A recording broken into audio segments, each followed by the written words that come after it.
دبی زندگی میکنن. دست بزنید توریستای دبی زندگی. نایس. خوش به حال شما که تو دبی زندگی میکنین. یکی از بی‌نظیرترین شهرهای دنیا به نظر من این دبی. بعد چه کشوری آقا این UAE به نظر من همه دنیا رو میرم، هیچ قلوف نمیکنم، به خدا قلوف نمیکنم. این کشور تو دنیا تکه، از همه نظر، تکنولوژی، ایژوکیشن، از تفریح، از همه جور. بعد بذار بگم چقدر کشورهای همسایه حسودی میکنن به این کشور.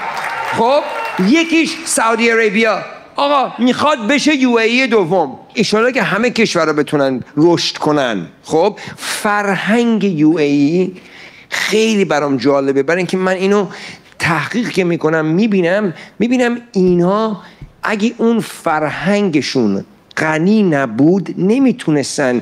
این که فقط پول نیست، همه فکر میکنن فقط پوله. ببین چقدر کشور پول داره، دست نزن.